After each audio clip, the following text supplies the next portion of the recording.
ग्रंथेर आरंभे करी मंगलाचरण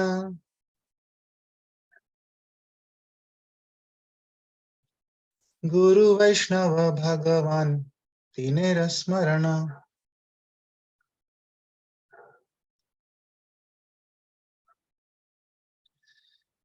ग्रंथेर आरंभे करी मंगलाचरण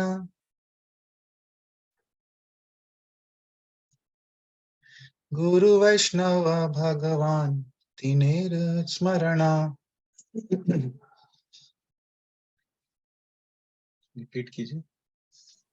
ग्रंथे आरंभ करी मंगलाचरण गुरु वैष्णव भगवान तीनेर स्मरण। अनुवाद पढ़िए प्रभु जी। अनुवाद। इस कथा के आरंभ में मैंने गुरु, भगवत भक्तों तथा भगवान का स्मरण करने मात्र से उनके आशीर्वाद की कामना की है। तो ग्रंथेर आरंभे करी मंगलाचरण, ग्रंथ के आरंभ में मैं मंगलाचरण करता हूँ। जैसा कि हमने देखा, गुरु वैष्णव भगवान तीनेर स्मरण, गुरु वैष्णवों का और भगवान तीनों का स्मरण करता हूँ।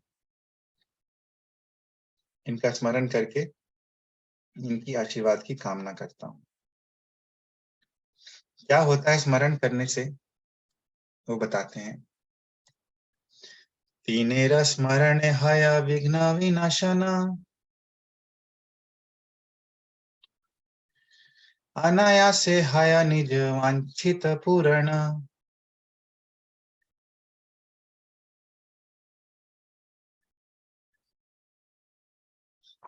तीनेर स्मरण हय विघ्न विनाशन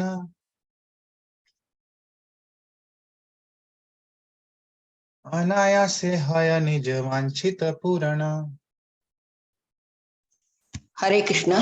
तीने स्मरण हाय विघ्न विनाशन अनायास हाय निज वांछित पूर्ण। हरे कृष्ण। अनुवाद भी पढ़िए।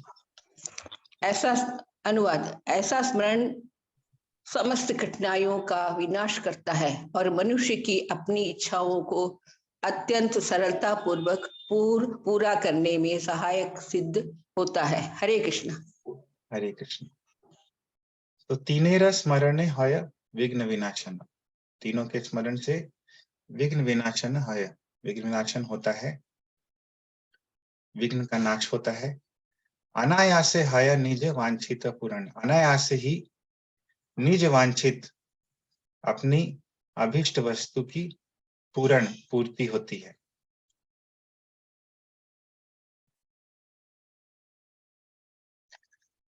से मंगलाचरण हय त्रिविध प्रकार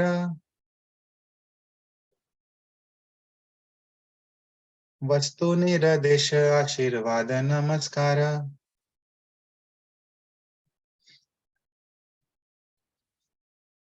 पढ़िए। अनुवाद। श्री मंगलाचरण है त्रिविध प्रकार वस्तु निर्देन आशीर्वाद नमस्कार। मंगलाचरण आवाहन में 3 विधियां निहित है। लक्ष्य वस्तु को परिभाषित करना, आशीर्वाद देना तथा नमस्कार करना। हरे कृष्ण। हरे कृष्ण। बहुत इंपॉर्टेंट है ये चीज। मंगलाचरण में से मंगलाचरण है त्रिविध प्रकार, 3 प्रकार का होता है, 3 विधियां होती हैं उसमें। वस्तु निर्देश, आशीर्वाद और नमस्कार, ये हम लोग डिस्कस किए थे। तो ये 3 प्रकार का मंगलाचरण में 3 चीजें होती हैं। वस्तु निर्देश यानी क्या वस्तु है, लक्षित वस्तु क्या है इस ग्रंथ की, उसके बारे में कहा जाता है, उसको परिभाषित किया जाता है। आशीर्वाद दिया जाता है और नमस्कार किया जाता है। तो अभी देखिए, एक्सप्लेन कर रहे हैं अभी तक जो भी कृष्णदास कविराज गोस्वामी किए, बहुत अच्छे से देखिए समझाते हैं श्रील कृष्णदास कविराज गोस्वामी। प्रथम 2 श्लोके इष्ट देव नमस्कार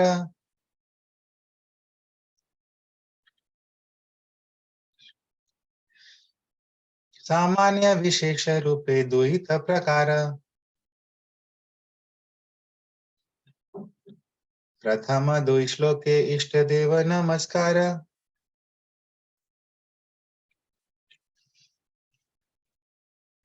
सामान्य विशेष रूपे द्वैत प्रकार।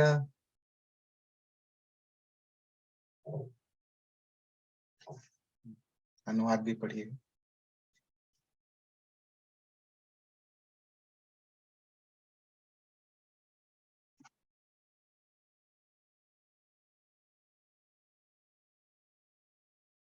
रिपीट करके अनुवाद भी पढ़िए, जो भी रिपीट करना चाहते हैं।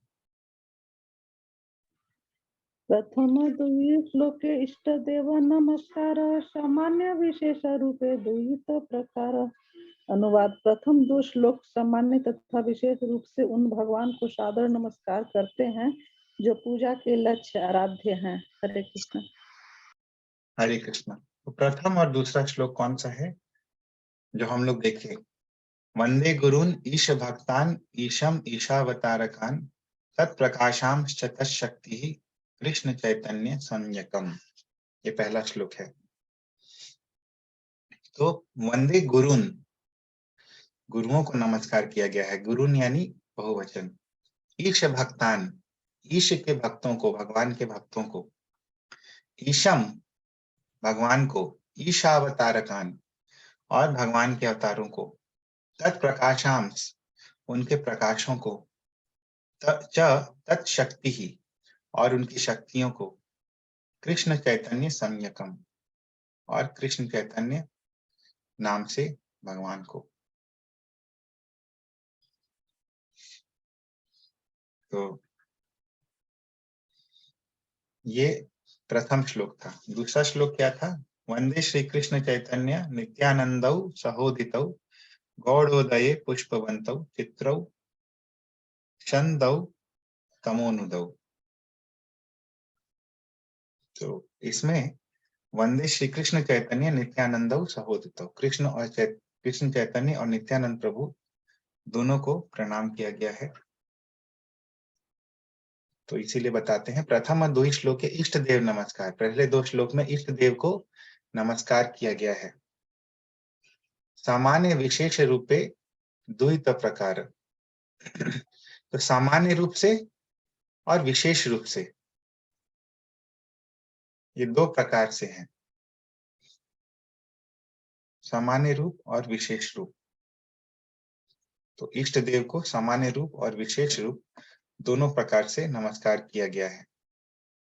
सामान्य रूप तो है ईशम वैसे, और तत्प्रकाशान ईशावतारकान, ये सामान्य रूप है। विशेष रूप हो गया वंदे श्री कृष्ण चैतन्य नित्यानंद सहोदितो। इसमें क्लियर किए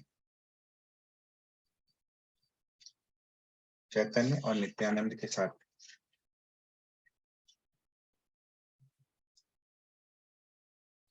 तृतीय श्लोके ते कौरी वस्तुर निर्देश।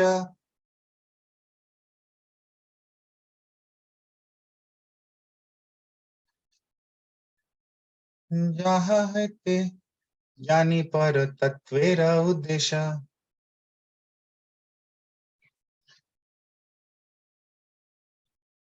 तृतीय श्लोके ते कौरी वस्तुर निर्देश।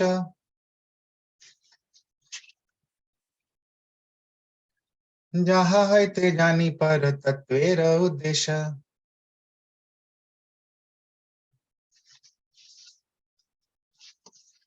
तृतीय श्लोके ते कौरी वस्तुर निर्देश जहाँ है ते जानी पर तत्वेरा उद्देश्य। अनुवाद। तीसरे श्लोक में मैं उन परम सत्य का संकेत कर रहा हूँ जो परम तत्व है। ऐसे वर्णन से मनुष्य परम सत्य का दर्शन कर सकता है। हरे कृष्णा। हरे कृष्ण।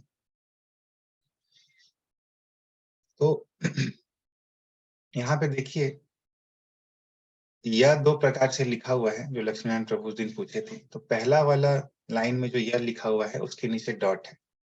तो जब बंगाली में, बंगाली वाला देखने बोल रहा हूँ, बंगाली में जब इस तरह यह के नीचे डॉट रहता है उसका प्रोनाउंसिएशन यह होता है।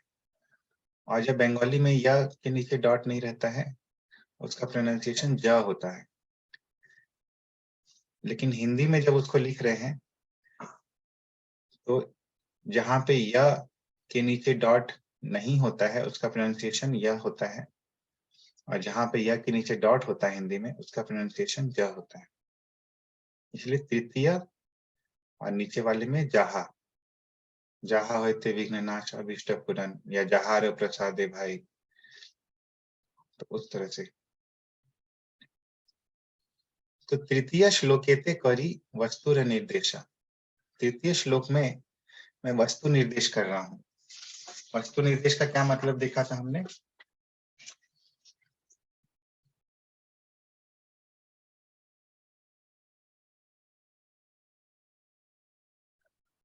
Objective, main objective, objective. हाँ, लक्ष्य क्या है, लक्ष्य क्या है, उसके बारे में बताया जा रहा है, उसको परिभाषित किया जा रहा है कि क्या है, इसका विषय वस्तु क्या है। जहा होते जानी पर तत्वेर उद्देश्य, जहा होते जानी, और इसके वर्णन से पर तत्वेर उद्देश्य जानी, परम सत्य का उद्देश्य जो है मैं समझता हूं। किससे? वस्तु निर्देश से।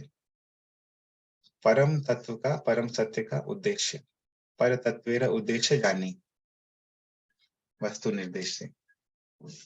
तो वस्तु निर्देश में क्या बोला है कृष्णदास कविराज गोस्वामी ने 3rd श्लोक में?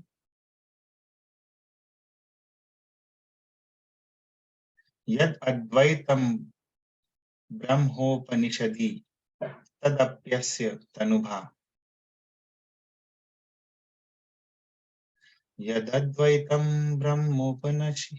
ब्रह्मोपनिषदि तदप्यस्य तनुभा, या आत्मांतर्यामी पुरुषः इति सो स्यांश विभवः षडैश्वर्यैः पूर्णो य इह भगवान् स स्वयमयम् न चैतन्यात् कृष्णात् जगति परतत्त्वं परमिह। तो ये है वस्तु निर्देश। यद अद्वैतम ब्रह्म उपनिषदि तदपि अस्य तनुभा, उपनिषदों में, उपनिषदि यानी उपनिषदों में, यद अद्वैतम ब्रह्म, जो अद्वैत ब्रह्म है, तद अपि अस्य तनुभा, अस्य मतलब इनके, जिनके चैतन्य महाप्रभु के, वो क्या है? तदपि तनुभा, तनु यानी शरीर, भा यानी आभा, वो उनके शरीर की आभा है। या आत्मांतर यामी पुरुषा इति सो श्यामस विभवः, और यह जो आत्मा अंतर्यामी पुरुष है, जो आत्मा के, जो परमात्मा है, अंतर्यामी पुरुष हैं, इति इस प्रकार, सह अस्य अंश विभवः, वो उनके अंश विभु हैं, अंश के वैभव है। षडैश्वर्यै पूर्णो यह भगवान स स्वयमयम्, और षड ऐश्वर्य पूर्ण यह जो, यह भगवान, जो ये भगवान है, स स्वयमयम्, वे ये स्वयं हैं। कौन? चैतन्य महाप्रभु। न चैतन्यात् कृष्णात् जगति परतत्वम परमिह, चैतन्यात् कृष्णात्, कृष्ण चैतन्य से, परतत्वम परम, परे कोई तत्व, जगति, यह जगति न अस्ति, इस जगत में नहीं है।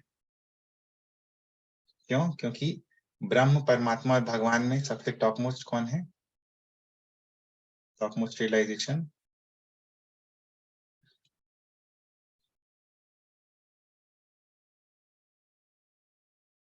भगवान। भगवान। इसीलिए कृष्ण चैतन्य से यह जगति, इस संसार में और कोई परम पर तत्व नहीं है। जगत मतलब सब कुछ, आध्यात्मिक, भौतिक। तो यही चीज बताते हैं। तृतीय श्लोकेते कौरी वस्तुर निर्देश जहाँ होते जानी पर तत्वेर उद्देश्य। किसी का कोई प्रश्न है अभी तक?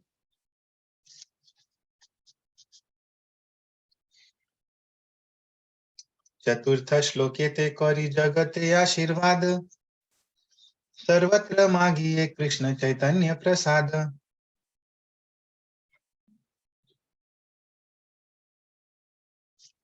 पढ़ते जाइए अनुवाद भी साथ में। बोले पढ़ो। कोई भी पढ़ सकते हैं। जल्दी चतुर्थ श्लोके ते करी जगते आशीर्वाद, सर्वत्र मांगिए कृष्ण चैतन्य प्रसाद। चतुर्थ श्लोक में मैंने चैतन्य महाप्रभु से सब पर कृपा करने के लिए प्रार्थना करते हुए भगवान से संपूर्ण जगत को आशीर्वाद देने का आवाहन किया है। हरे कृष्ण। तो चतुर्थ श्लोके ते करी जगते आशीर्वाद। चतुर्थ श्लोक में मैं जगत के लिए आशीर्वाद का आवाहन कर रहा हूं। सर्वत्र मांगिए, सबके लिए मैं मांग रहा हूं कृष्ण चैतन्य प्रसाद, कृष्ण चैतन्य का प्रसाद, कृपा। यस्य प्रसादात भगवत प्रसाद, जिनकी कृपा से भगवान की कृपा मिलती है। प्रसाद का मतलब कृपा भी होता है, प्रसाद का मतलब प्रसन्नता भी होता है। तो चतुर्थ श्लोक क्या है? अनर्पित अनर्पित चरिम चिरात करुणयावतीर्णः कलौ समर्पयितुम् उन्नतोज्ज्वल रसाम स्वभक्ति श्रियम हरिः पुरट सुंदर द्युति कदम संदीपितः सदा हृदय कंदरे स्फुरतु वह शचीनंदनः। तो अनर्पित चरिम चिरात, जो चिरात चिरकाल से अनर्पित थी भगवान की भक्ति, क्या चीज है? उन्नत उज्ज्वल रसाम स्वभक्ति श्रियम। उन्नत उज्ज्वल रस यानी माधुरी रस। स्वभक्ति श्रियम, और स्वभक्ति अपनी भक्ति, श्रियम अपनी भक्ति का खजाना, का ट्रेजर, उसको समर्पयितुम, उसको देने के लिए करुणया अवतीर्ण कलौ, करुणा के कारण इस कलयुग में अवतीर्ण हुए हैं। कौन?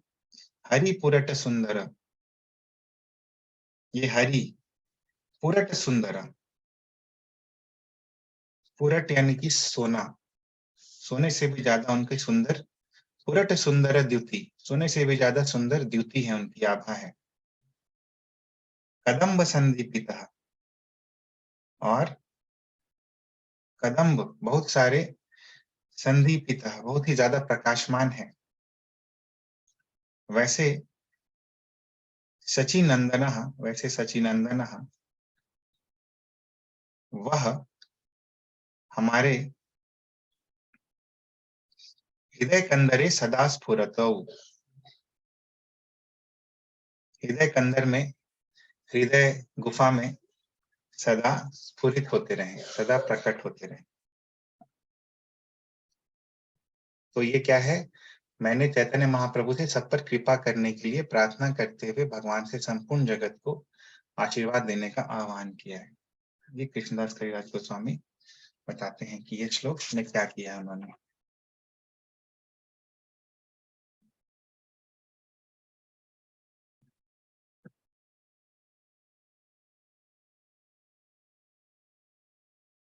तो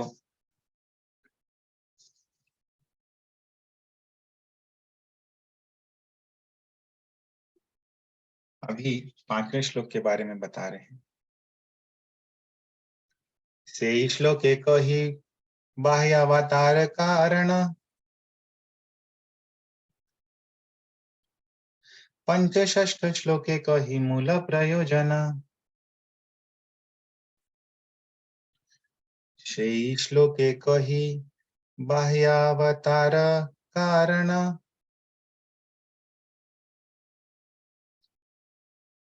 पंचषष्ठ श्लोके कही मूल प्रयोजन।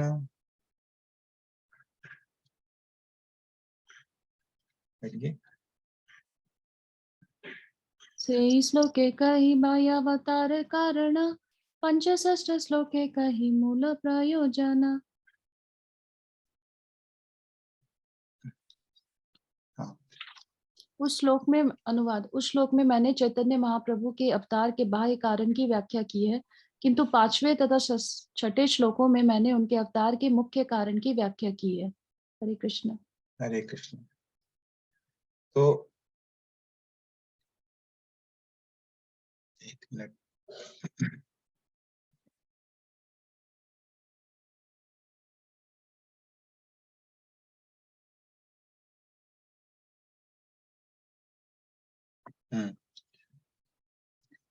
तो से श्लोके कही बाह्य अवतार कारण, बाह्य अवतार कारण, अवतार का बाह्य कारण कि भगवान ने क्यों अवतार लिया है, वो मैंने कहा है से श्लोके यानी चौथे श्लोक में, और पंचषष्ठ श्लोके कही मूल प्रयोजन, और पांचवें और छठे श्लोक में मैंने मूल प्रयोजन कहा है। बाह्य कारण, अवतार का बाह्य कारण क्या है महाप्रभु का?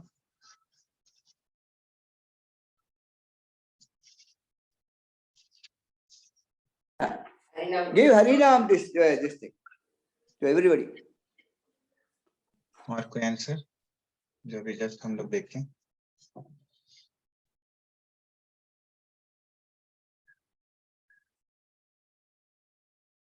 अभी जस्ट हम लोग जो चतुर्थ श्लोक डिस्कस किए, उसमें डिस्कस किया हम लोग कि क्या बाह्य कारण है।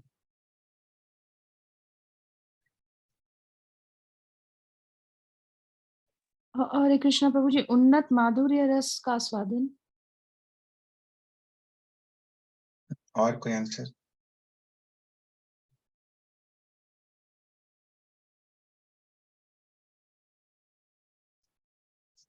सब पर कृपा करने के लिए बोले थे ना। और कोई आंसर? प्रेम भक्ति देने के लिए प्रभु। राइट। तो उन्नत उज्जवल रस यानी माधुर्य रस, समर्पयितुम देने के लिए, देने के लिए और आस्वादन दो अलग चीजें हैं। आस्वादन तो अभी आगे देखेंगे हम लोग, और देने के लिए, सबको देने के लिए, ये हो गया बाह्य कारण। लिख लीजिए सभी लोग। उन्नत उज्ज्वल रसाम स्वभक्ति श्रियम, उन्नत उज्ज्वल रस और अपनी भक्ति का खजाना, समर्पयितुम देने के लिए। देखिए हर एक वर्ड इंपॉर्टेंट है, दोनों में बहुत डिफरेंस आ जाता है। आस्वादन करना, देना दो अलग अलग चीजें हैं। आस्वादन स्वयं भगवान करते हैं, वो आंतरिक कारण होगा, और ये बाह्य कारण है देने के लिए। तो पंचषष्ठ श्लोके कही मूल प्रयोजन। अब पांचवा और छठा श्लोक में मूल प्रयोजन कहा है। तो मूल प्रयोजन क्या है? तो अभी देखिए पांचवा श्लोक, राधा कृष्ण प्रणय विकृतिर लादिनी शक्तिरस्मात् एकात्मान अपि भुवि पुरा देह भेदम गतौ तौ चैतन्याख्यम प्रकटमधुना तत्त्वयं चैक्यमाप्तम् राधा भाव द्युति सुवलितम नौमि कृष्ण स्वरूपम। तो ये मूल प्रयोजन का पहला श्लोक। तो राधा कृष्ण प्रणय विकृति लादिनी शक्ति अस्मात्, तो राधा कृष्ण की जो प्रणय से ट्रांसफॉर्म हुई, विकृत यानी कि ट्रांसफॉर्म, राधा कृष्ण से के प्रणय से, प्रेम से जो लादिनी शक्ति के रूप में बदला। एकात्म मानव अपि भुवि पुरा देह भेदम गतौ तौ। तो ये दोनों तौ, तौ यानी कौन? राधा और कृष्ण। हम लोग संस्कृत में पढ़ते थे सह तौ ते, तौ यानी वे दोनों। तो ये दोनों एकात्म मानव एक आत्मा, एक आत्मा थे ये, लेकिन भुवि पुरा देह भेदम गतौ, लेकिन काफी प्राचीन समय से ये देह भेद हो गया, इनका दो भाग में विभाजित हो गए। चैतन्याख्यम प्रकटम अधुना त्वद्वयम चैक्यम आप्तम। तो अधुना यानी कि अब वे चैतन्याख्यम प्रकटम, चैतन्य नाम से प्रकट हुए हैं, और तद्वयम च ऐक्यम आप्तम, और वो जो दो थे वो ऐक्यम आप्तम, एक बन गए हैं। किसके रूप में? चैतन्य महाप्रभु के रूप में। राधा भाव द्युति सुवलितम नवमी कृष्ण स्वरूपम। और राधा भाव द्युति, राधा रानी का दो क्वालिटी इनके पास है, एक तो भाव और दूसरा द्युति यानी कि कॉम्प्लेक्शन। सुवलितम, सुवलितम यानी कि शोभित। नवमी कृष्ण स्वरूपम, लेकिन वे हैं कौन? वे कृष्ण स्वरूप हैं, उनको मैं नवमी प्रणाम करता हूं। तो ये पहला है। दूसरा है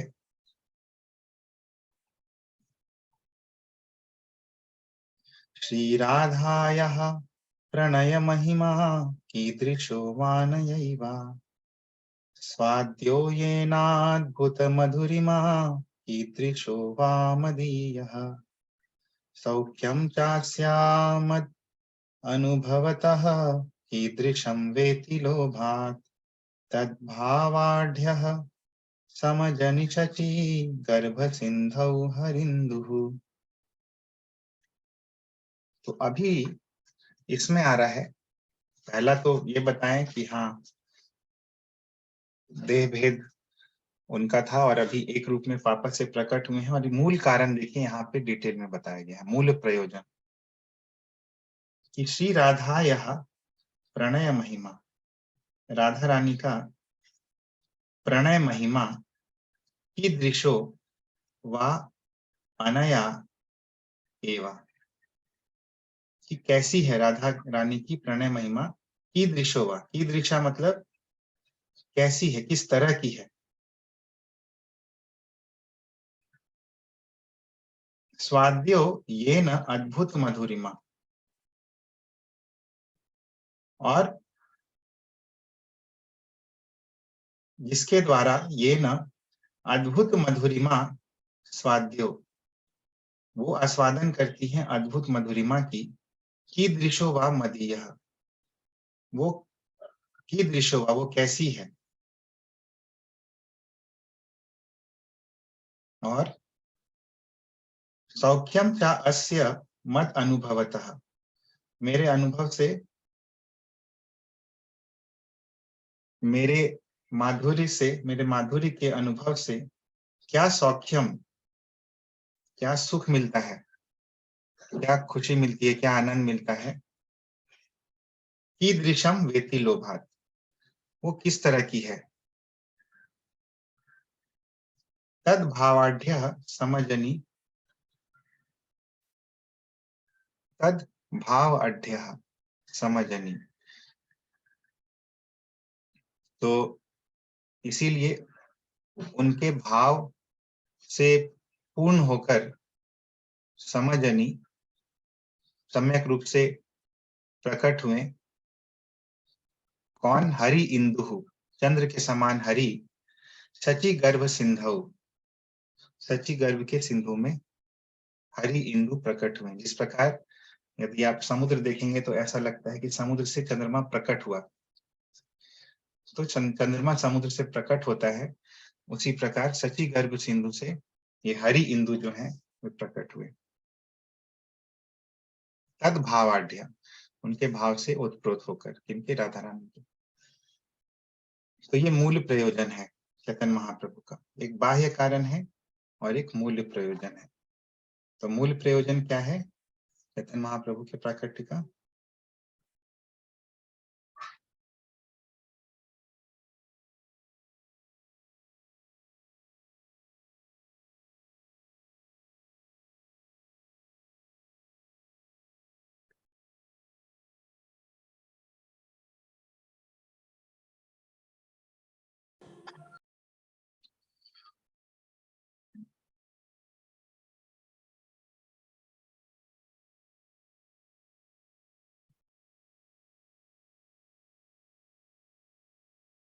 हाँ, ये हम लोग दोबारा डिस्कस कर रहे हैं, इसीलिए इसमें प्रेम भक्ति प्रभु, नहीं होता। प्रेम भक्ति प्रदान कर प्रेम भक्ति सबको। Experience the mood of Radha Rani. How yeah, main. बताइए वंदना माता जी, लास्ट टाइम आप बताए थे डिटेल में। हरे कृष्ण प्रभु जी। मूल कारण 2 है। एक्चुअली कोई आ गए थे, मैं क्वेश्चन नहीं सुन पाई, बट लग रहा है आप यही पूछ रहे हैं ना कि मूल कारण क्या है। हम्म। हाँ, तो पहला कारण ये है कि उनका आदिकाल से देह भेद था, तो वो चैतन्य महाप्रभु के अवतार में वो एक शरीर के रूप, एक रूप में मिलकर एक शरीर के रूप में एक हो गए, राधा रानी के भाव और कांति को लेके, और दूसरा था राधा रानी के प्रेम और मधुरता का आस्वादन करने के लिए, जो हम लोग 5वां और 6ठा श्लोक में आप रिस्पेक्टिवली अपना पहले वाला पढ़े। नोट्स देखिए, उसमें आप डिटेल में बताए थे चैतन्य चैतामृत का, जो पहले जब हम ये श्लोक डिस्कस किए थे हम लोग, श्लोक संख्या 6। श्लोक संख्या 6। ओके, तो नोट्स नहीं बना रहे हैं लगता है, इसीलिए आंसर नहीं आ रहा है। नहीं प्रभु जी, आज चेंज हो गया कॉपी। ओ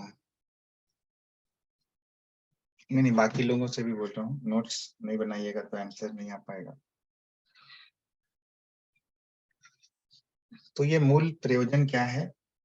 राधा कृष्ण प्रणय महिमा की दृश्यो वाह। तो राधा कृष्ण की, राधा रानी की, श्री राधाया प्रणय महिमा, राधा रानी की प्रणय महिमा कैसी है? पहला, ये न स्वाद्यो मदीय अद्भुत मधुरिमा, और इस प्रणय महिमा के द्वारा, जिसके द्वारा वो मेरी अद्भुत मधुरिमा का आस्वादन करती है, वो कैसा है? फिर अस्या यानी उसका, राधा रानी का, मद अनुभवतः सौख्यम कीदृशम वाह, मेरे अनुभव से उसका सुख जो है, उसका आनंद जो है, कैसा है?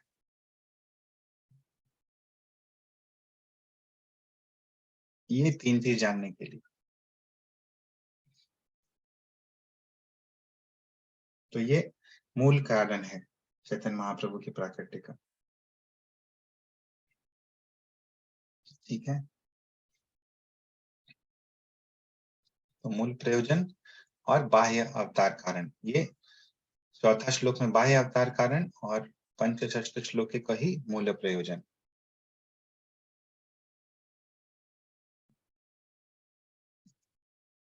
श्लोक संख्या 27। हाँ, कोई रिपीट कीजिए मूल कारण, 1 मिनट में पूछता हूँ।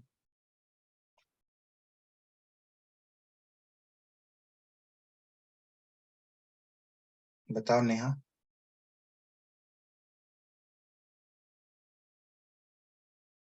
या पापा बताइए।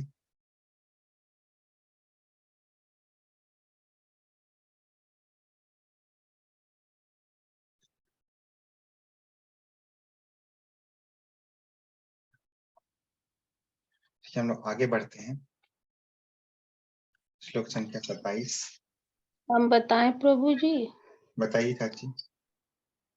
श्री राधा जी का महिमा कैसी है और माधुरी? ये राधा रानी की महिमा है, राधा रानी की प्रणय महिमा। ठीक है, पहला चीज ठीक है। दूसरा बताइए।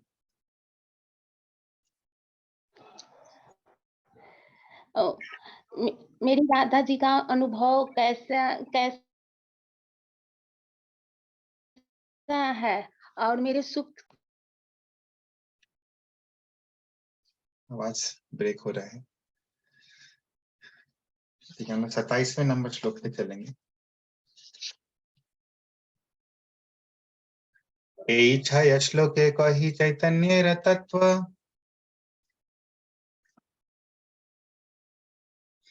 आर 5 श्लोके नित्यानंदेर महत्व।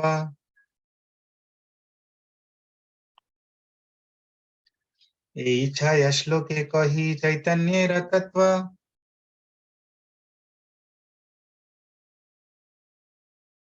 आर पंच श्लोके नित्यानंदेर महत्व।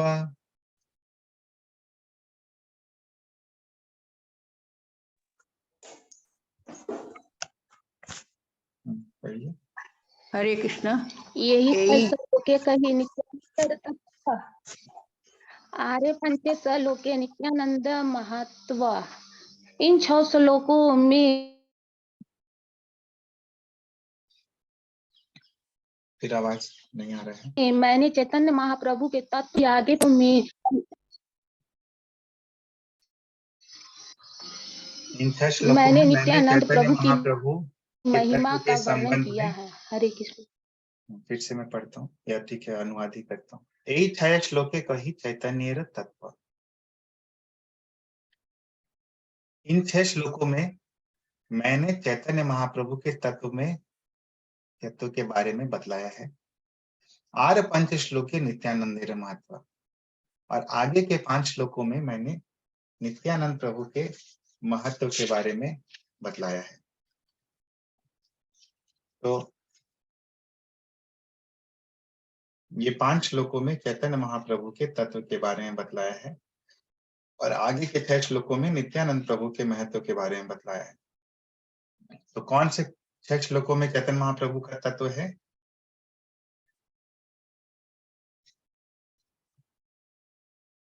तो हम लोग 6 श्लोक पढ़े उसमें। कौन सा श्लोक संख्या? श्लोक संख्या 1 to 6। श्लोक संख्या 1 से 6, राइट। 1 to 6। हाँ, तो चैतन्य महाप्रभु का तत्व जो है 1 से 6 में है। हर श्लोक में एक्चुअली चैतन्य महाप्रभु के तत्व में। देखिए पहला वाला श्लोक है, उसमें कृष्ण चैतन्य संगतम है। फिर दूसरे में कृष्ण चैतन्य नित्यानंदौ सहोदितौ गौड़ोदये पुष्पवंतौ चित्रौ छंदौ तमोनुदौ। इसमें भी बताया गया है कि गौड़ में ये पुष्पवंतौ प्रकट हुए हैं।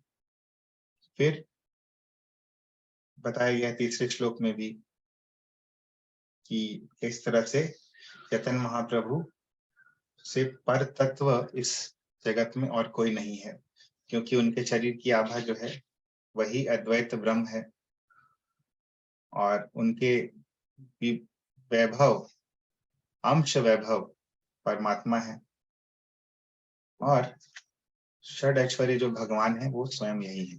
इसीलिए उनसे परे और कोई तत्व नहीं है। और फिर उसके बाद बाह्य कारण और फिर मूल कारण अगले 2 श्लोक में। तो ये चैतन्य महाप्रभु के तत्व के संबंध में वर्णन है। और अगले 5 श्लोकों में नित्यानंद प्रभु की महिमा का वर्णन है, जो कि हम लोग देखें। संकर्षण कारण तो यशाई गर्भोदशाई च पयोधिशाई शेषश च यशांश कला स नित्यानंदाख्य रामः शरणम ममास्तु।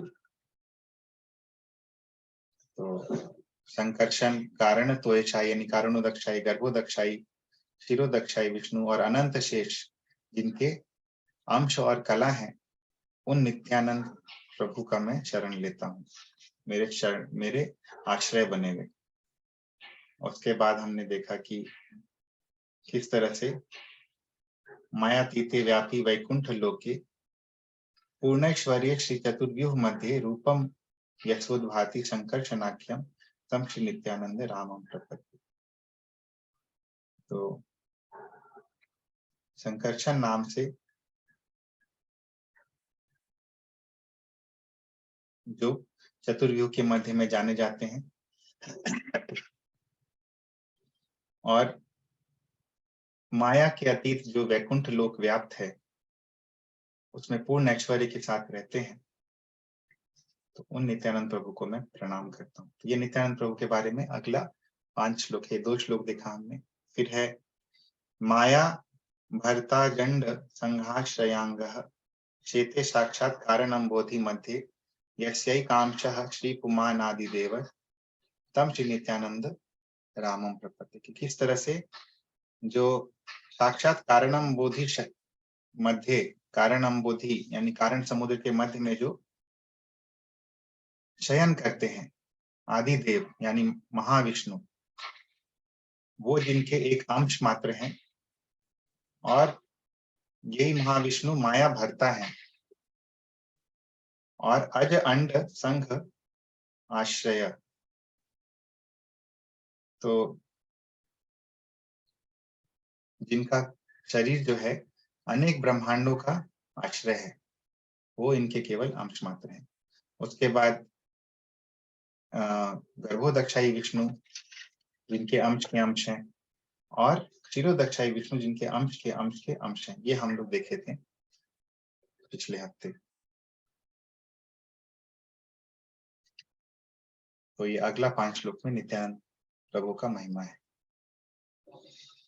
आरदो श्लोके अद्वैत तत्वाख्यान, आर एक श्लोके पंच तत्वेर व्याख्यान, आरदो श्लोके अद्वैत तत्वाख्यान,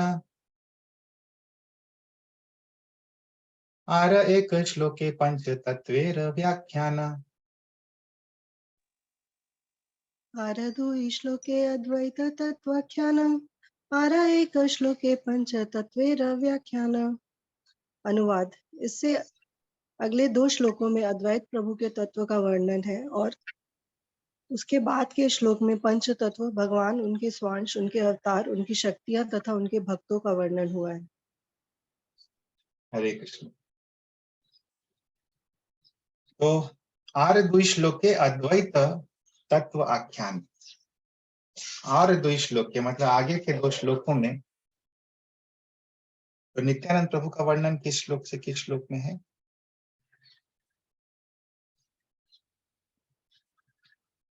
सात से 11।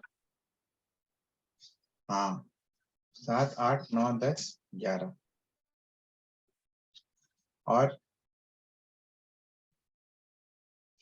12वें श्लोक में अद्वैत आचार्य के बारे में। तो अद्वैत आचार्य के बारे में हम लोग देखे थे, महाविष्णु जगत कर्ता मायया यह सृजत्यदः तस्यावतार एवायम अद्वैताचार्य ईश्वरः। तो महाविष्णु जगत कर्ता, जो महाविष्णु है जो जगत करता है, माया यह सृजति अधः, जो माया के द्वारा ब्रह्मांडों का सृजन करते हैं, तस्य अवतार एवा अयम, उनके ही अवतार ही ये अद्वैताचार्य, अयम अद्वैताचार्य ईश्वर, ये अद्वैताचार्य ईश्वर है। और अद्वैतम हरिणाद्वैतात् आचार्यम भक्ति समसनात् भक्तावतारम ईशम तम अद्वैताचार्यम आश्रय। हरिणा अद्वैतम, हरिणा अद्वैतात् अद्वैतम, हरि से अद्वैत है इसीलिए अद्वैत नाम है इनका। और भक्ति शमसनात् आचार्यम, भक्ति का शमशा करते हैं, भक्ति का प्रचार करते हैं, इसीलिए आचार्य हैं ये, इसीलिए इनका नाम है अद्वैताचार्य। और भक्तावतारम ईशम तम, भक्त के रूप में अवतार लिए हैं ऐसे भगवान जो है, ईशम तम, ईशम है वो स्वयं भगवान है, मतलब भक्त के रूप में अवतार लिए हैं लेकिन भगवान है। तो ऐसे अद्वैताचार्य का मैं आश्रय लेता हूँ। तो ये श्लोक संख्या 12 और 13। आर एक श्लोक के पंच तत्वेर व्याख्यान, पंच तत्व का व्याख्यान और एक श्लोक में, यानी कि श्लोक संख्या 14 में। तो वो देख लेते हैं हम लोग श्लोक। पंच तत्वात्मकम कृष्णम भक्त रूप स्वरूपम स्वरूपकम भक्तावतारम भक्ताख्यम नमामि भक्त शक्तिकम। तो ये पंच तत्व का व्याख्यान है।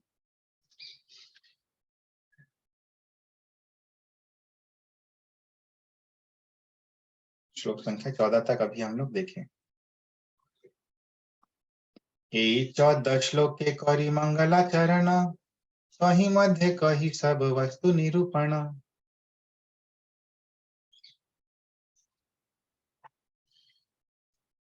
अनुवाद के साथ पढ़िए तो।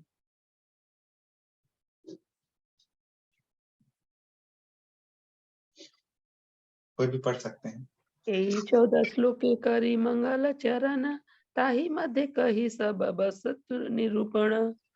अनुवाद, इस तरह के ये 14 श्लोक मंगलाचरण के रूप में है और ये परम सत्य का वर्णन करते हैं। हरे कृष्ण। हरे कृष्ण। तो यही 14 श्लोके करी मंगलाचरण, तही मध्य कही सब वस्तु निरूपण। तो यही 14 श्लोके, इन 14 श्लोकों में मैं मंगलाचरण करता हूँ। तही मध्य कही सब वस्तु निरूपण, और उसी के बीच में मैं सब वस्तु निरूपण कही, सब वस्तुओं का निरूपण करता हूँ। यानी उसके में सब्जेक्ट मैटर भी जो है उसका डिटेलिंग कर देते हैं कि क्या है, कौन क्या है। मंगलाचरण भी करते हैं और वस्तु निरूपण भी कर देते हैं, वर्णन भी करते हैं।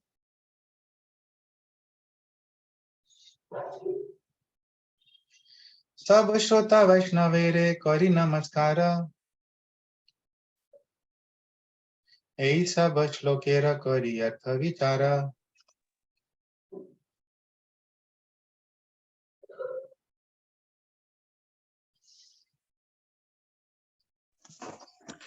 हरे कृष्ण। सब श्रोते वैष्णवेरे करे नमस्कार, ये सब श्लोकेर करी अर्थ विचार। अनुवाद, इन सारे श्लोकों की जटिलताओं की व्याख्या आरंभ करने के पूर्व मैं अपने समस्त वैष्णव पाठकों को नमस्कार करता हूँ। हरे कृष्ण। हरे कृष्ण। सब श्रोता वैष्णवे रे करी नमस्कार, सभी श्रोता वैष्णवों को नमस्कार करी, नमस्कार करके यही सब श्लोकेर अर्थ विचार करी। अब इन सब श्लोकों का अर्थ विचार, विश्लेषण, अर्थ का विश्लेषण मैं करता हूँ।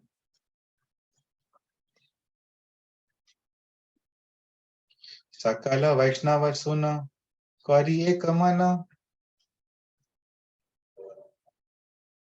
चैतन्य कृष्णेर शास्त्र मत निरूपण।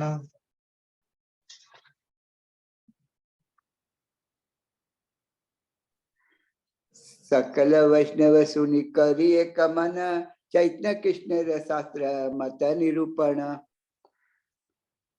अनुवाद, मैं अपने समस्त वैष्णव पाठकों से प्रार्थना करता हूँ कि वे प्रामाणिक शास्त्रों में निरूपित श्री कृष्ण चैतन्य की इस कथा को ध्यान से पढ़े और सुने। तात्पर्य, भगवान चैतन्य स्वयं परम सत्य कृष्ण है। इसकी पुष्टि प्रामाणिक आध्यात्मिक शास्त्रों के प्रमाण से होती है। कभी कभी लोग प्रामाणिक शास्त्रों के प्रमाण के बिना तथा अपनी मनोकल्पना के आधार पर किसी व्यक्ति को ईश्वर मान बैठते हैं, किंतु चैतन्य चरितामृत के लेखक अपने कथनों की पुष्टि शास्त्रों का प्रमाण देकर करते हैं। इस प्रकार वे चैतन्य महाप्रभु को पूर्ण पुरुषोत्तम भगवान सिद्ध करते हैं। हरे कृष्ण। हरे कृष्ण। तो यहाँ पे सकल वैष्णव शुन करी एक मन, कि सकल वैष्णव, सभी वैष्णवों, सभी भगवान के भक्तों, आप लोग सब एक मन करी सुना, एक मन करके आप लोग एकाग्रचित मन करके सुने चैतन्य कृष्णेर शास्त्र मत निरूपण, कि चैतन्य महाप्रभु जो हैं किस प्रकार शास्त्र मत निरूपण, कि शास्त्र का मत जो है उसमें निरूपित है, यानी शास्त्रों में निरूपित है चैतन्य महाप्रभु। यानी कि चैतन्य महाप्रभु जो भगवान है, ऐसा नहीं कि कोई इमोशंस के कारण बस कह दे रहा है, शास्त्रों में ये कहा गया है, शास्त्र निरूपित है ये। तो एक मन करी सुनी, एक मन करके, एकाग्रचित मन करके आप लोग सुने।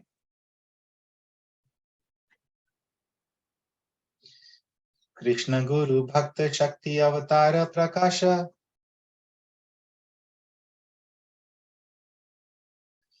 कृष्णा ए छाया रूपे करे न विलास।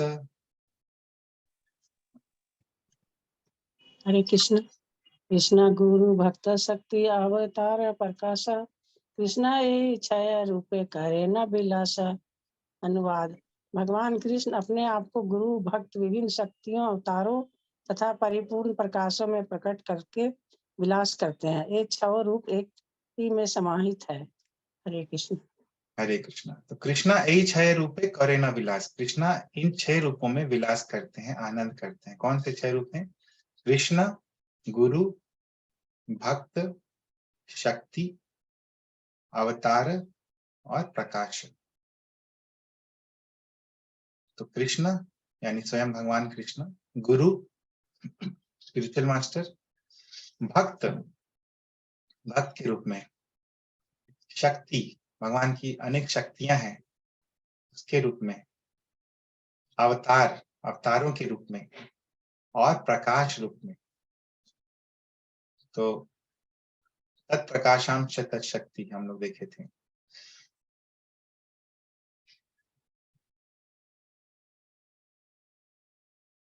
तो पहला देखिए जो श्लोक है उसमें भी यही चीज बताए हैं।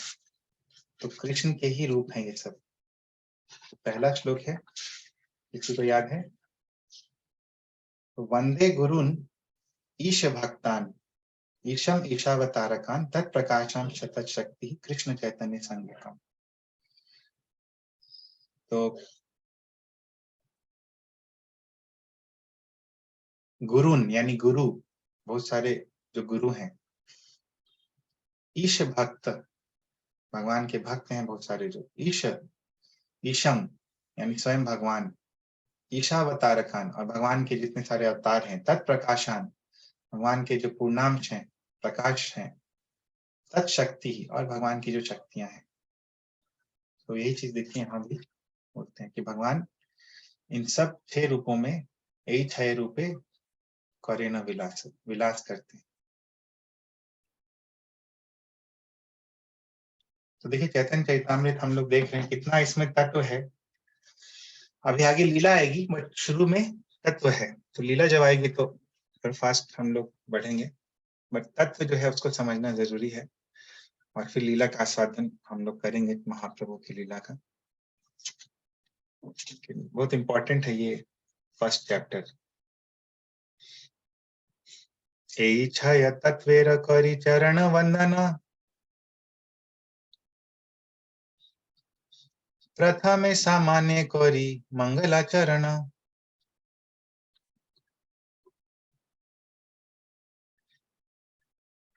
इच्छय तत्वेर करी चरण वंदन प्रथमे सामान्य करी मंगलाचरण। अनुवाद। इसलिए मैंने एक सत्य के इन 6 विविध रूपों के चरण कमलों की वंदना मंगलाचरण द्वारा की है। हरे कृष्ण। हरे कृष्ण। तो यही छय तत्वेर करी चरण वंदन। तो इन 6 विस्तारों की मैंने, इन 6 विस्तारों के चरण कमलों की मैंने वंदना की है। प्रथम सामान्य करी मंगलाचरण।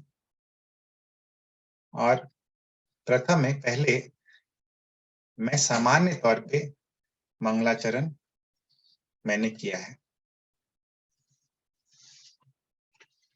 तो प्रथम यानी प्रथम श्लोक में भी हो सकता है। हाँ, प्रथम श्लोक में। तो प्रथम श्लोक में सामान्य तौर से मैंने मंगलाचरण किया है। और वही प्रथम श्लोक जो है वो अभी फिर से बोलते हैं। वंदे गुरुन ईश भक्तान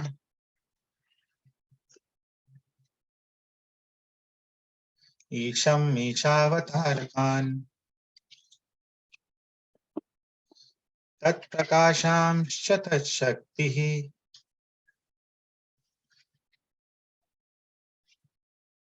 कृष्ण चैतन्य संज्ञकम्।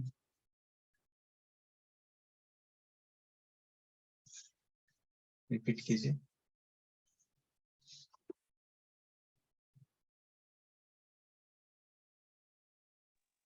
वंदे गुरुनीस भक्तान ईशमीशावतारकान तत्प्रकाशांच तत्शक्ति कृष्ण चैतन्य संज्ञकम्। में अनुवाद। मैं गुरु भगवत भक्तों, ईश्वरों के अवतारों, उनके पूर्ण अंशों, प्रकाशों, उनकी शक्तियों तथा स्वयं आदि भगवान श्री कृष्ण चैतन्य को सादर नमस्कार करता हूँ। तात्पर्य कृष्णदास कविराज गोस्वामी ने इस संस्कृत श्लोक की रचना अपने ग्रंथ का शुभारंभ करने के लिए की है और अब वे इसकी विस्तृत व्याख्या करेंगे। वे परम सत्य के 6 सिद्धांतों को सादर नमस्कार करते हैं। गुरु बहुवचन में दिया गया है क्योंकि प्रमाणिक शास्त्रों पर आधारित आध्यात्मिक शिक्षाएं देने वाला कोई भी व्यक्ति गुरु के रूप में स्वीकार किया जाता है।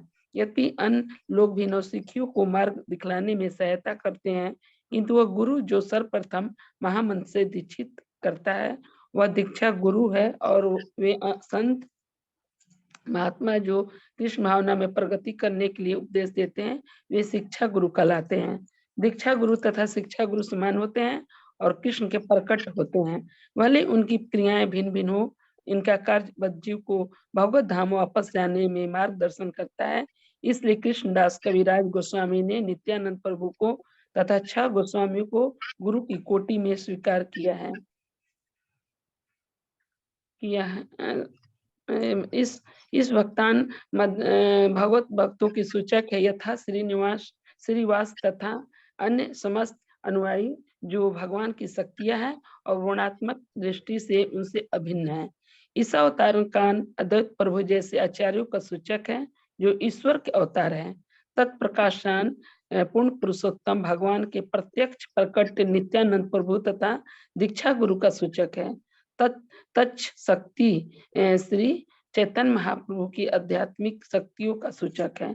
गदाधर दामोदर तथा जगदानंद अंतरंगा शक्ति से संबंधित हैं। ये 6 तत्व भिन्न भिन्न रूप में प्रकट होकर भी समान रूप से आराध्य हैं। कृष्णदास कविराज सर्वप्रथम इन्हीं को नमस्कार करते हैं ताकि वो हमें चैतन्य महाप्रभु की पूजा करने की विधि की शिक्षा दें। भगवान की बहिरंगा शक्ति जो माया कहलाती है कभी भी भगवान के संग नहीं रह सकती। जिस प्रकार प्रकाश की उपस्थिति में अंधकार नहीं रह सकता, फिर भी यह अंधकार प्रकाश का कृत्रिम रूप से अस्थायी तौर से ढक जाना ही है। अतः उसका प्रकाश से स्वतंत्र कोई अस्तित्व नहीं है। हरे कृष्ण। हरे कृष्ण। तो वंदे गुरुन ईश भक्तान ईशम ईशावतारकान तत्प्रकाशम शतत शक्ति कृष्ण चैतन्य संज्ञकम। तो गुरुन यानी कि गुरुओं को, तो गुरुओं को के बारे में उल्लेख है, इसलिए गुरुओं के बारे में प्रभुपाद तात्पर्य में कहे हैं कि गुरु कौन कौन से होते हैं। तो क्या बताया है गुरुओं के बारे में?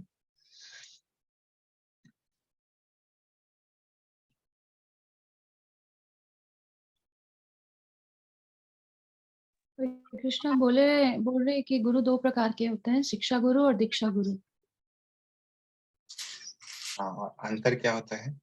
अंतर ये है कि जो सर्वप्रथम हमको महामंत्र से दीक्षित करते हैं वो दीक्षा गुरु है, और जो उपदेश देते हैं वो कई हो सकते हैं और वो शिक्षा गुरु है।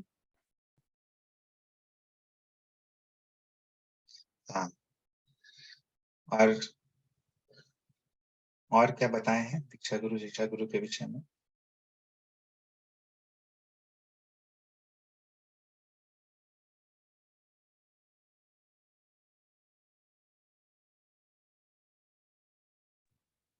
बैक टू गॉड गेट को लेके जाते हैं। ठीक है, भगवत धाम वापस जाने मार्गदर्शन करते हैं। दीक्षा गुरु बहुत हो सकते हैं, दीक्षा गुरु एक ही। राइट। तो वंदे गुरुन ईश भक्तान, ईश भक्त, ईश भक्तान यानी कि बहुवचन। तो ईश भक्त कौन है? विशेषकर, ऐसे तो सामान्य सभी भक्त ईश भक्त हैं भगवान के, लेकिन विशेष रूप से कौन है? श्रीवास ठाकुर। राइट। ईशावतारकान तो प्लूरल है, भगवान के बहुत सारे अवतार हैं, लेकिन विशेष रूप से कौन है? श्री अद्वैताचार्य। तत्प्रकाशान तो भगवान के प्रकाश भी बहुत सारे हैं, लेकिन विशेष रूप से कौन है?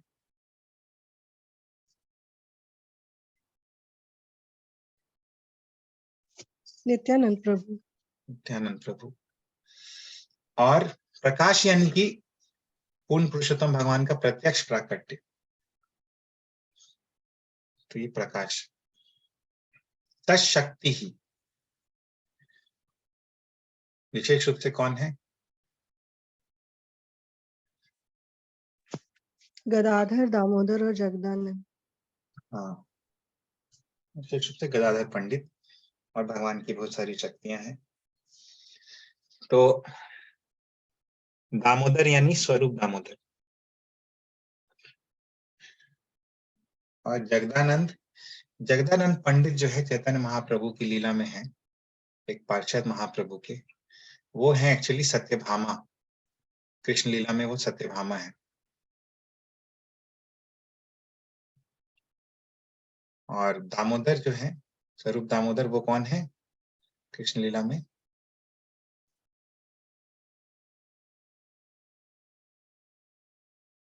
ललिता देवी, ललिता सखी। ललिता सखी। तो ये है अंतरंगा शक्ति से संबंधित तत्प्रकाशम तत्शक्ति। तो 6 रूप में प्रकट होने पर भी समान रूप से आराध्य हैं ये 6 तत्व। और ये हमें शिक्षा देते हैं और इनको नमस्कार करते हैं कृष्णदास कविराज गोस्वामी सबसे पहले। और जहां भगवान रहते हैं वहां माया नहीं रह सकती है।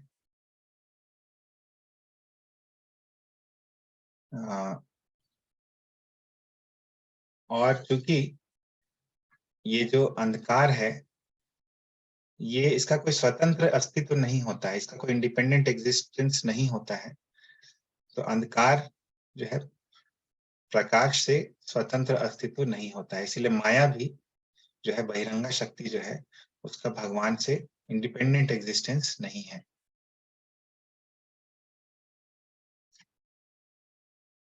लेकिन वो जहां भगवान रहते हैं वहां नहीं रहती है माया।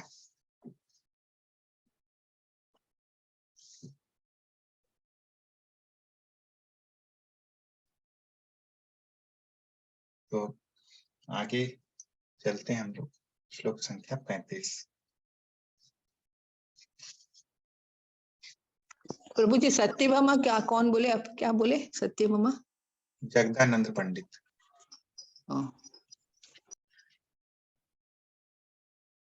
ये लास्ट श्लोक करेंगे हम लोग।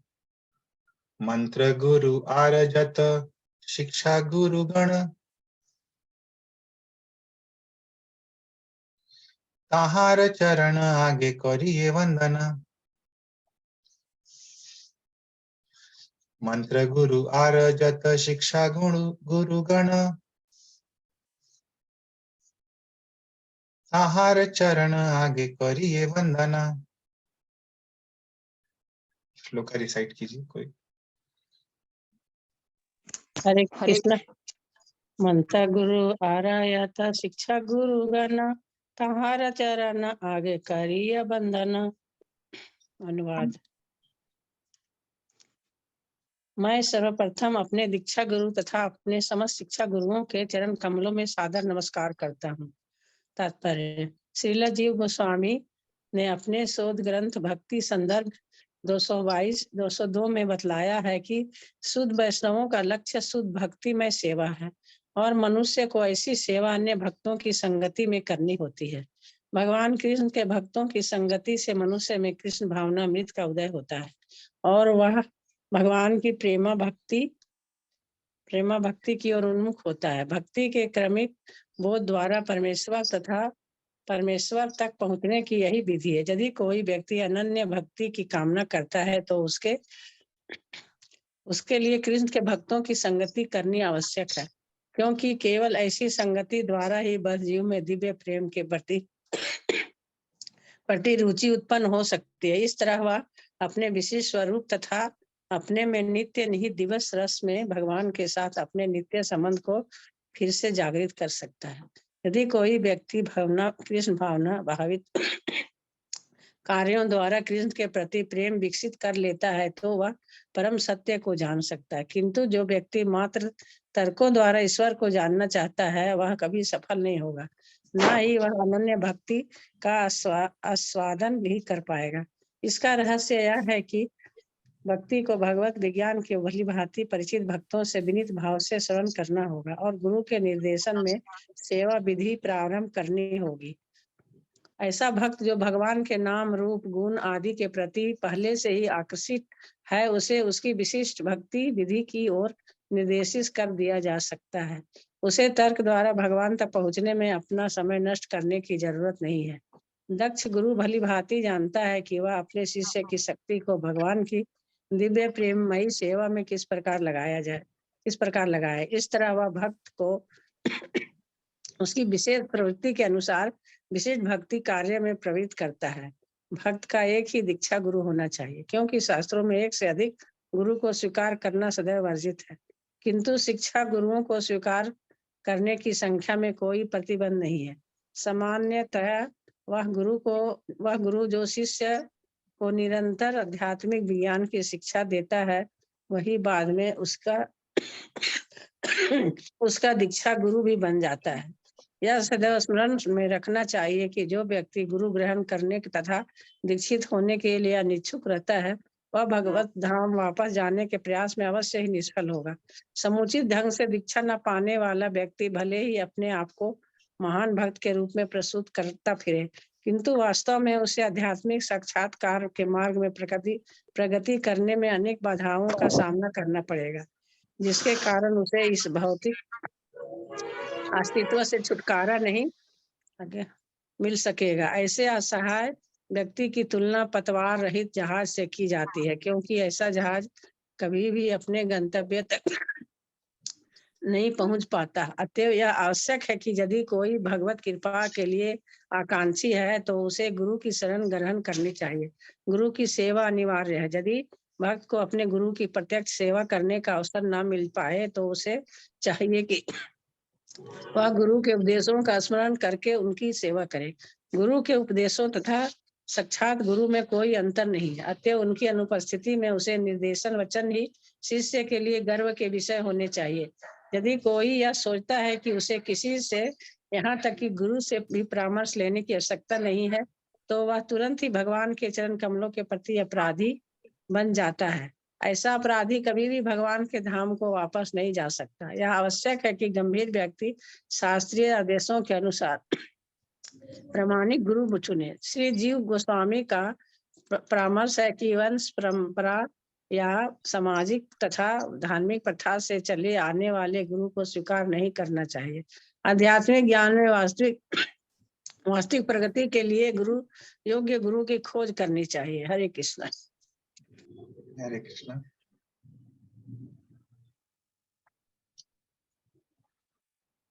तो मंत्र गुरु आर जत शिक्षा गुरु गण। तो मंत्र गुरु यानी दीक्षा गुरु, म्यूट करो मम्मी। आर जत शिक्षा गुरु गण, और जितने शिक्षा गुरु गण हैं। प्रीति दीदी म्यूट कीजिए, आपका आवाज बहुत देर से आ रहा है बस का।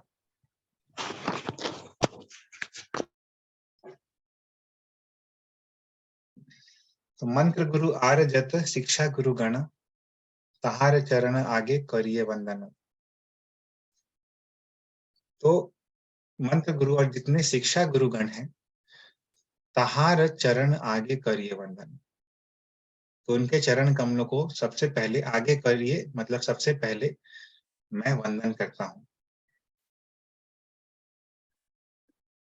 तो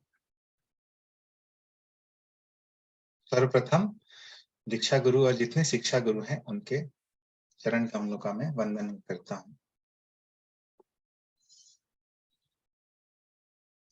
तो ये जो भक्ति संदर्भ है, ये जीव गोस्वामी का थीसिस है, शोध ग्रंथ, ऐसा लिखे हैं प्रभुपाद। और उसका निष्कर्ष क्या है? ये जो भक्ति संदर्भ है उसका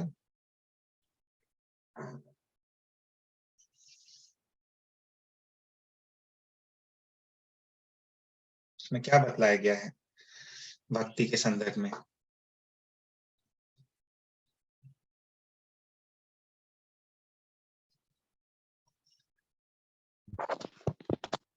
हरे कृष्णा। भक्तिमय सेवा भक्तों के संग में करनी चाहिए।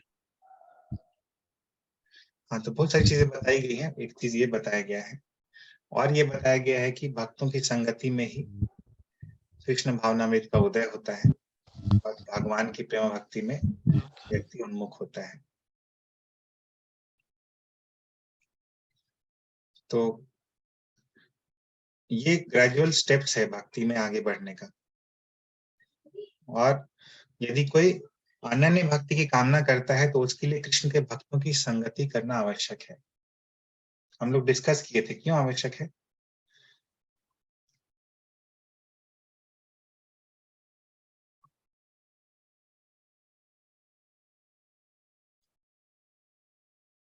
क्योंकि ऐसे संग से भगवान के प्रेम के प्रति रुचि उत्पन्न होती है। क्यों होती है वो हमने डिस्कस किए थे।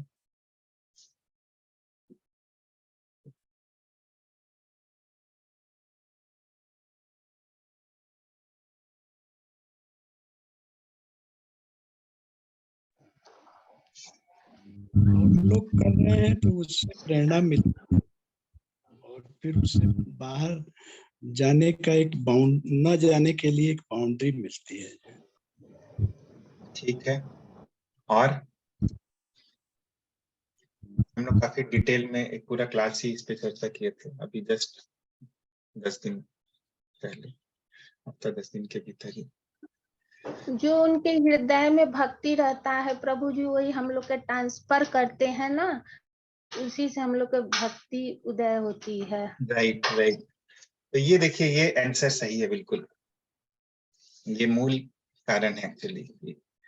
भक्ति में आगे बढ़ने के लिए, अनन्य भक्ति प्राप्त करने के लिए कृष्ण के भक्तों की संगति आवश्यक है, क्योंकि ऐसे ही संगति से बद्ध जीव में दिव्य प्रेम के प्रति रुचि उत्पन्न हो सकती है। क्यों होती है रुचि उत्पन्न? जैसे चाची बताई कि वो ट्रांसफर होता है भक्ति हार्ट टू हार्ट। हम लोग देखे थे bhakti is the cause of bhakti, there is no other cause of bhakti. इसीलिए अहेतुकी बोलते हैं भक्ति को। उसका कोई अन्य हेतु नहीं होता है, केवल एकमात्र हेतु भक्ति ही होती है और वो भक्ति रहती है भक्तों के हृदय में। तो जिसके हृदय में जितनी भक्ति होती है वो दूसरों के हृदय में उतनी ही भक्ति जागृत कर सकता है। जितना हमारे पास है उतना ही हम लोग दे सकते हैं, जितना हमारे पास नहीं है हम लोग नहीं दे सकते किसी को। तो यदि प्रचार किसी को अच्छा करना है तो उसको स्वयं भी भक्ति में आगे रहना होगा, क्योंकि जितनी भक्ति उसके हृदय में है उतना ही ट्रांसफर कर पाएगा। तो ये भी बिल्कुल साइंस है, ऐसा नहीं कि बस ऐसे ही है, बस ये साइंस है बिल्कुल। भक्ति विज्ञान है।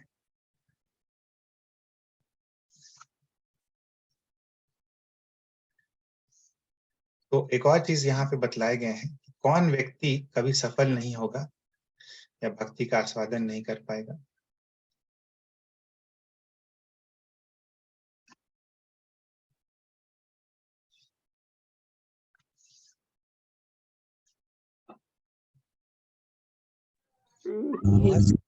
जो नशीला पदार्थ लेगा, जुआ खेलेगा, अब ऐसा नहीं वो सब नहीं इसमें चर्चा किया गया है। इसमें अभी जो डिस्कस किया उसके हिसाब से बताइए। जिसको लगता है कि गुरु ग्रहण किए बगैर भी उसका काम हो जाएगा बिना दीक्षा लिए। राइट, ये तो एक चीज है। राइट।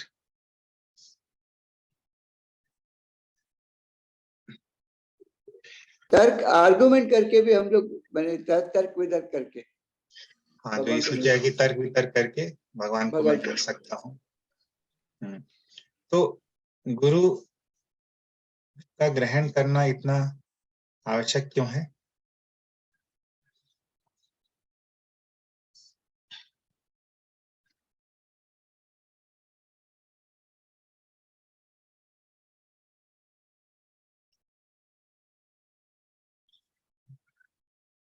गुरु महाराज हम लोग को अपना उनका इंडिविजुअल कैपेसिटी के अनुसार गुरु महाराज हम लोग को भक्ति देते हैं। Right, right. तो ये देखिए ये आंसर सही है बिल्कुल। सेवा में नियोजित करते हैं। सेवा में, यस, इन द सर्विस।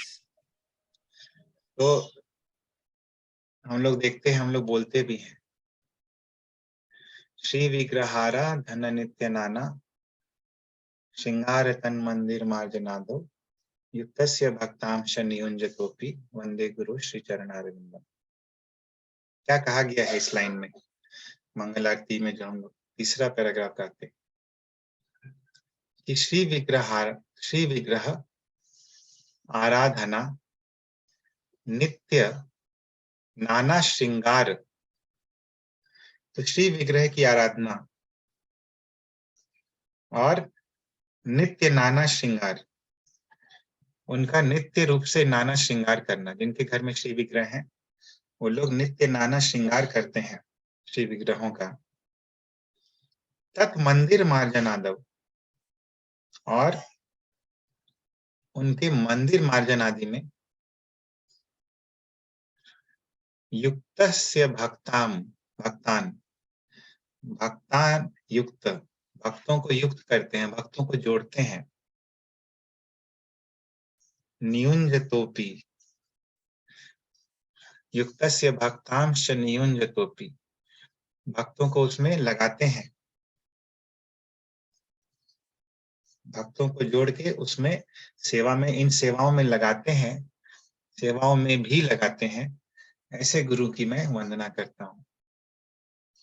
तो गुरु के निर्देशन में ये होता है, गुरु का निर्देश हम लोग लेते हैं और उनके हिसाब से हम लोग करते हैं। गुरु स्वीकार करने से यह भी होता है कि जो इंडिपेंडेंट मेंटालिटी होता है हमारा, वो हट जाता है। और भक्ति के लिए इंडिपेंडेंट मेंटालिटी जो है बहुत ही, उससे सफलता नहीं प्राप्त होती बेसिकली इंडिपेंडेंट मेंटालिटी से। तो इंडिपेंडेंट मेंटालिटी या स्वतंत्र मानसिकता का लक्षण क्या है?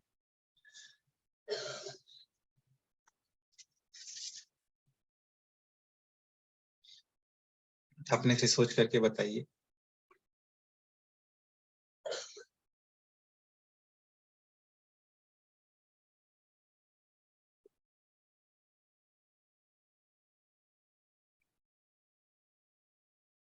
वो फॉल्स ईगो है, वो सोचता है सब कुछ वो कर सकता है। और कोई एप्रोप्रिएट एग्जांपल? और भगवान को सोचता है कि हम ही अपने से प्रसन्न कर सकते हैं विदाउट एनीबॉडीज हेल्प। और उसका लक्षण मतलब क्या क्या करेगा वो, मतलब इंडिपेंडेंट मानसिकता वाला आदमी? He will not take advice from anybody. Yes, right. और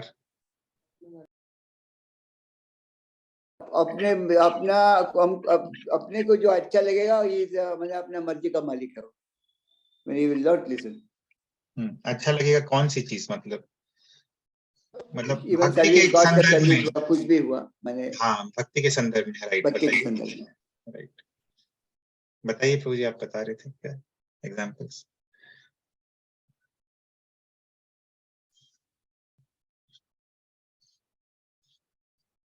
और दूसरे लोग भी बताइए, क्या करेगा एक स्वतंत्र मानसिकता वाला व्यक्ति जो समर्पित नहीं रहेगा किसी गुरु के प्रति? उसका क्या क्या कार्य में क्या क्या लक्षित होगा? ये भक्ति के संदर्भ में ही बताइए। वो खुद से किताब या शास्त्र पढ़ करके अपना बुद्धि। वेरी गुड एग्जाम्पल, बहुत अच्छा, ऐसी एग्जाम्पल खोज रहा था मैं। नाइस। और सब लोग समझ गए प्रीति दीदी क्या बोली? फिर से रिपीट कीजिए।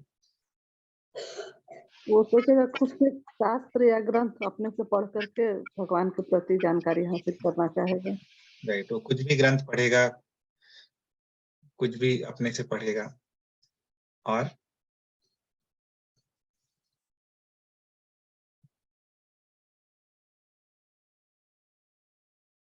वो पायस एक्टिविटीज करेगा अपने हिसाब से। जो भी पायस एक्टिविटीज है, उसको लगेगा कि हम पायस एक्टिविटीज कर रहे हैं, भक्ति में आगे बढ़ रहे हैं। कुछ भी हो सकता है वो, या भक्ति के ही अंग करेगा जो उसको मन करेगा अपने हिसाब से। बट चूंकि डायरेक्शन लेस रहेगा वो, उसका कोई डायरेक्शन नहीं रहेगा। जैसे बोलते हैं यदि कैप्टन के बिना कोई जहाज होता है तो वो डायरेक्शन लेस होता है। तो उसी का उदाहरण देते हैं प्रभुपाद यहाँ पे कि पतवार रहित जहाज, रडरलेस शिप, तो कभी वो गंतव्य तक नहीं पहुंच सकता है।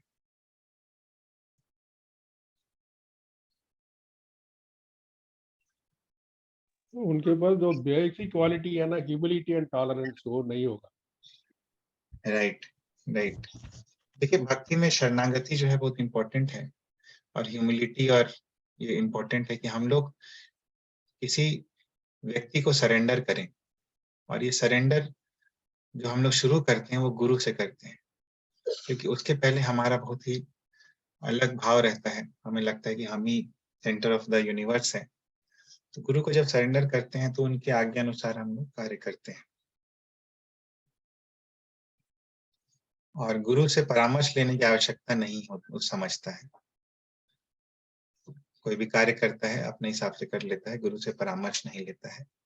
तो ऐसा अपराधी, तो उसके कारण वो अपराधी बन जाता है और भगवत धाम नहीं जा पाता है। इसलिए कहा गया है यह आवश्यक है कि गंभीर व्यक्ति शास्त्रीय आदेशों के अनुसार प्रामाणिक गुरु चुने, और किस तरह के गुरु न चुने, वंश परंपरा या सामाजिक प्रथा या धार्मिक प्रथा। यहाँ प्रभुपाद क्लियरली बताए हैं, वंश परंपरा में बहुत बार गुरु लोग चुनते हैं, या सामाजिक प्रथा के हिसाब से चुनते हैं, या धार्मिक प्रथा के हिसाब से चुनते हैं, वो नहीं करना चाहिए। और वास्तविक प्रगति के लिए योग्य गुरु की खोज करनी चाहिए। खोज करना पड़ेगा, ऐसा नहीं कि अपने आप बैठे बैठे आ जाएंगे, हमने खोजना पड़ेगा कि कौन से योग्य गुरु हैं। तो ये प्रयास होना चाहिए। पहले के लोग खोजते थे योग्य गुरु, उसके लिए काफी परिश्रम करते थे। तो ये इम्पोर्टेंट पॉइंट यहाँ पे कहा गया है। यहीं पे विराम देंगे। किसी का कोई पॉइंट है या कोई प्रश्न है?